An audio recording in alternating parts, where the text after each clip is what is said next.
Returning Fianna Fáil TD and former Taoiseach Bertie Ahern was confronted outside the Dáil today on his last day leaving office.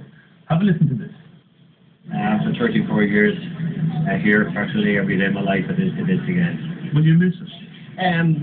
Yeah, kind of. It's not fine. No wages and taxes and all that. You know, shame. You don't shame yourself. The TV there the last 2 days now yourself. You should be ashamed of yourself. Shame on you. Thank you. No, not thank you. I'm saying, I'm working, getting paychecks this week, and I'm getting no less tax, less money by paycheck all the time. How dare you? That's an anger that most Fianna Fáil TDs are going to face in the doorstep. Well, it is, but I have to say outside here this happens every day because people come along here to try and get themselves on TV and radio. Well, there you go. Now, we've since found out that the woman who confronted Mr Ahern was from the People Before Profit Alliance. Councillor Joan Collins is planning to run for Dáil election in the upcoming election. Carol, I'll start with you on this one. That's received quite a lot of airplay since it was recorded earlier today. Your thoughts on that? I think it was quite interesting that Bertie Ahern should accuse somebody else of wanting to be on TV, although he hasn't actually been out in the public for quite a while.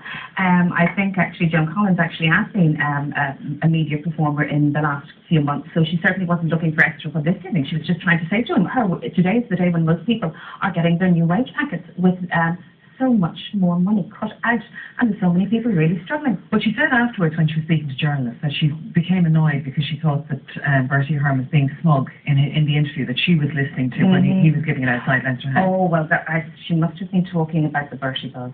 I think that's extraordinary. And he actually said when he sees little countries like Qatar and Kuwait who have their own stadiums, now, I don't know about him, but I certainly would prefer to live in countries that have democracy and equal rights rather than a stadium. So I think he might have got his priorities a little bit mixed up there.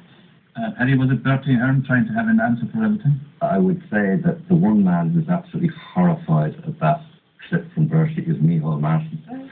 The new beginning, the fresh starts, back to the roots, the Republican Party and so on. And there is Bertie resurrecting the old arrogance, no fault of mine, and obsessing about his trophy projects, the Bertie Bowl, and the dismissiveness and so on. I'd say Micheál Martin has his head in his hands. But I would also say, that this is a microcosm of the election, because you have Micheál there trying to say, oh, this is different now, it's a new party, new leader, back to the roots and so on. But the opposition and the media are going to be saying, hold on, Bertie did this, Brian Cowan did that, and it's going to be a battle for Micheál to try and assert and pretend or project something new. It's almost a microcosm of the kind of debate and election we're going to have as far as Fianna Fáil are concerned. Okay, Ben, can we bring you in on this one as well? Do you agree with what Paddy said there, that we're going to have a lot of this? Micheál Martin and the new old Fianna Fáil and the Celtic Tiger Fianna Fáil represented by the likes of Bertie Ahern? Yeah, you're going to have a fair bit of it.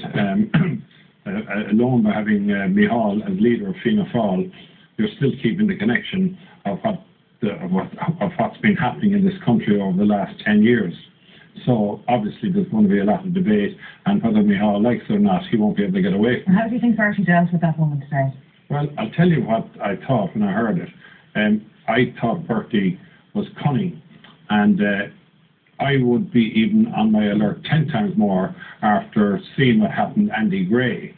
Now, he lost the job at $2 million a year, and he insulted a small percentage of the population. Bertie insulted the whole Irish population today. What consequences it's going to have on Bertie, I don't know.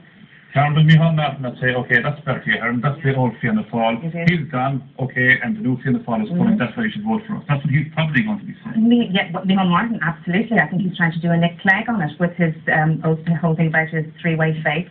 I think that's very, very interesting. He was shut down today by Enda Kenny. He was, because of course, Fianna Fáil are a trailing force in the polls, so why should they have a three-way debate? And that, of course, is Enda Kenny's argument. And of course, the Greens have come in on Enda's side. They're going, we'll have a five-way debate, don't forget about us. So it is very interesting. It's going to be really, really interesting to see who wins it. He's already said that he might actually just leave Enda Kenny out and have the debate with Eamon Gilmore, which sounds extraordinary that you'd have the fourth party in the polls, debating the second part and leaving the top party out. So it's going to be fun. A lot of people were asking over the past 2 days, where was Enda Kenny? He only kind of reappeared today. Well, I'd say you guys are wondering where he is because he's not on our screens or on the airwaves at all, and they're hiding him. You've got to decode these statements from all these guys about the debate. Neil Martin's hit the ground running. He knew he was going to be elected leader. He had this all prepared, and fair play to him for thinking ahead. His forte is debate, and obversely, Enda Kenny's forte is not public debate. So Micheál Martin wants as much as possible himself and Enda Kenny. Now, he can't exclude Labour. Enda Kenny wants to widen the thing so to dilute